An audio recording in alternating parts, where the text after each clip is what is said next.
Big ಬಾಸಲ್ಲಿ starting ಎಪಿಸೋಡ್ದಿಂದನೂ Karnataka ಜನತೆಗೆ entertainment ಕೊಡ್ತಿರುವಂಥ Gilli ನಟವನ್ನು ಗೆಲ್ಲಿಸಬೇಕು ಅಂತ ಹೇಳಿ ಕರ್ನಾಟಕ ಜನತೆ, ಸಿನಿ ಹೀರೋಸು, ಸಿನಿ ಆರ್ಟಿಸ್ಟ್ಗಳು ಮತ್ತು ಪ್ರತಿಯೊಬ್ಬರೂ ಕೂಡ ಗಿಲ್ಲಿನ ಗೆಲ್ಲಿಸ್ಬೇಕಂತ ಹೇಳಿ ಒಂದು ಅಭಿಯಾನವನ್ನು ನಡೆಸ್ತಾ ಇದ್ದಾರೆ ಮತ್ತು ಓಟ್ಗಳು ಕೂಡ ಹಾಕ್ತಾಯಿದ್ದಾರೆ. ಅಷ್ಟೇ ಅಲ್ಲದೆ ಮಲವಳ್ಳಿ ಶಾಸಕ ಕೂಡ ಗಿಲ್ಲಿ ಪರವಾಗಿ ಯಾಚನೆ ಮಾಡಿದ್ದಾರೆ.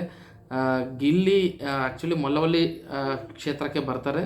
ಸೊ ಮಲವಳ್ಳಿ ಕ್ಷೇತ್ರದ ಒಬ್ಬ ನಟ ಬಿಗ್ ಬಾಸ್ನ ಗೆದ್ದು ಬರಬೇಕಂತ ಹೇಳಿ ತಮ್ಮೆಲ್ಲರೂ ಓಟು ಗಿಲ್ಲಿ ನಟಗೆ ಹಾಕಬೇಕು, ಗಿಲ್ಲಿನ ಗೆಲ್ಲಿಸಬೇಕು, ಒಬ್ಬ ಹಳ್ಳಿ ಪ್ರತಿಭೆಯನ್ನು ನಮ್ಮ ಮಲವಳ್ಳಿ ಕ್ಷೇತ್ರದಿಂದ ಹುಟ್ಕೊಳ್ಳಿಕ್ಕೆ ನಾವೆಲ್ಲರೂ ಸಪೋರ್ಟ್ ಮಾಡಬೇಕಂತ ಹೇಳಿ ಮಲವಳ್ಳಿ ಕ್ಷೇತ್ರದ ಜನತೆಯನ್ನು ಮಲವಳ್ಳಿ MLA ಗಿಲ್ಲಿಗೆ ಓಟ್ ಹಾಕಂತ ಹೇಳಿ ರಿಕ್ವೆಸ್ಟ್ ಮಾಡ್ಕೊಂಡಿದ್ದಾರೆ. ನಿಜವಾಗ್ಲೂ ಇಲ್ಲಿವರೆಗೂ ನಾವು ಯಾವಾಗಲೂ ನೋಡಿಲ್ಲ ಒಬ್ಬ ಶಾಸಕ, ಪೊಲಿಟಿಕಲ್ ಒಬ್ಬ ಲೀಡರು ಬಿಗ್ ಬಾಸ್ನಲ್ಲಿ ಇರುವಂಥ ಒಂದು ಕಂಟೆಸ್ಟನ್ನ ಗೆಲ್ಲಿಸಿ ಅಂಥೇಳಿ ಇಲ್ಲಿವರೆಗೂ ಯಾವಾಗಲೂ ಕೂಡ ಕೇಳಿದ್ದು ನಾನಂತೂ ನೋಡಿಲ್ಲ. ಯಾವ ಸೀಸನ್ ಬಿಗ್ ಬಾಸ್ ಆಗಲಿ, ಯಾವ ಲ್ಯಾಂಗ್ವೇಜ್ ಬಿಗ್ ಬಾಸ್ ಆಗಲಿ, ಇಲ್ಲಿವರೆಗೂ ನಾನು ನೋಡಿಲ್ಲ ಇಂಥ ಒಂದು ಬೆಳವಣಿಗೆಯನ್ನು.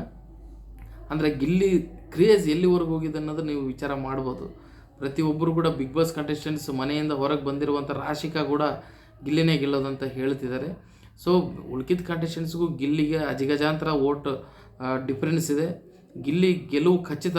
ಆದರೆ ಇವರೆಲ್ಲರೂ ತಮ್ಮ ತಮ್ಮ ಏನೇನು ಅವ್ರವ್ರಿಗೆ ಏನೇನು ಶಕ್ತಿ ಇದೋ ಅಷ್ಟನ್ನು ಹಾಕಿ ಗಿಲ್ಲಿನ ಗೆಲ್ಲಿಸಲಿಕ್ಕೆ ಪ್ರಯತ್ನ ಮಾಡ್ತಿದ್ದಾರೆ. ತಮ್ಮ ಬೆಂಬಲಿಗರು ಆಗಲಿ ಮತ್ತು ಒಬ್ಬ MLA ಹೇಳ್ತಾನೆ ಗಿಲ್ಲಿಗೆ ಸಪೋರ್ಟ್ ಆಗಿ ಅಂತಂದರೆ ಅದು ದೊಡ್ಡ ವಿಷಯ ಅಂತಲೇ ಹೇಳ್ಬೋದು.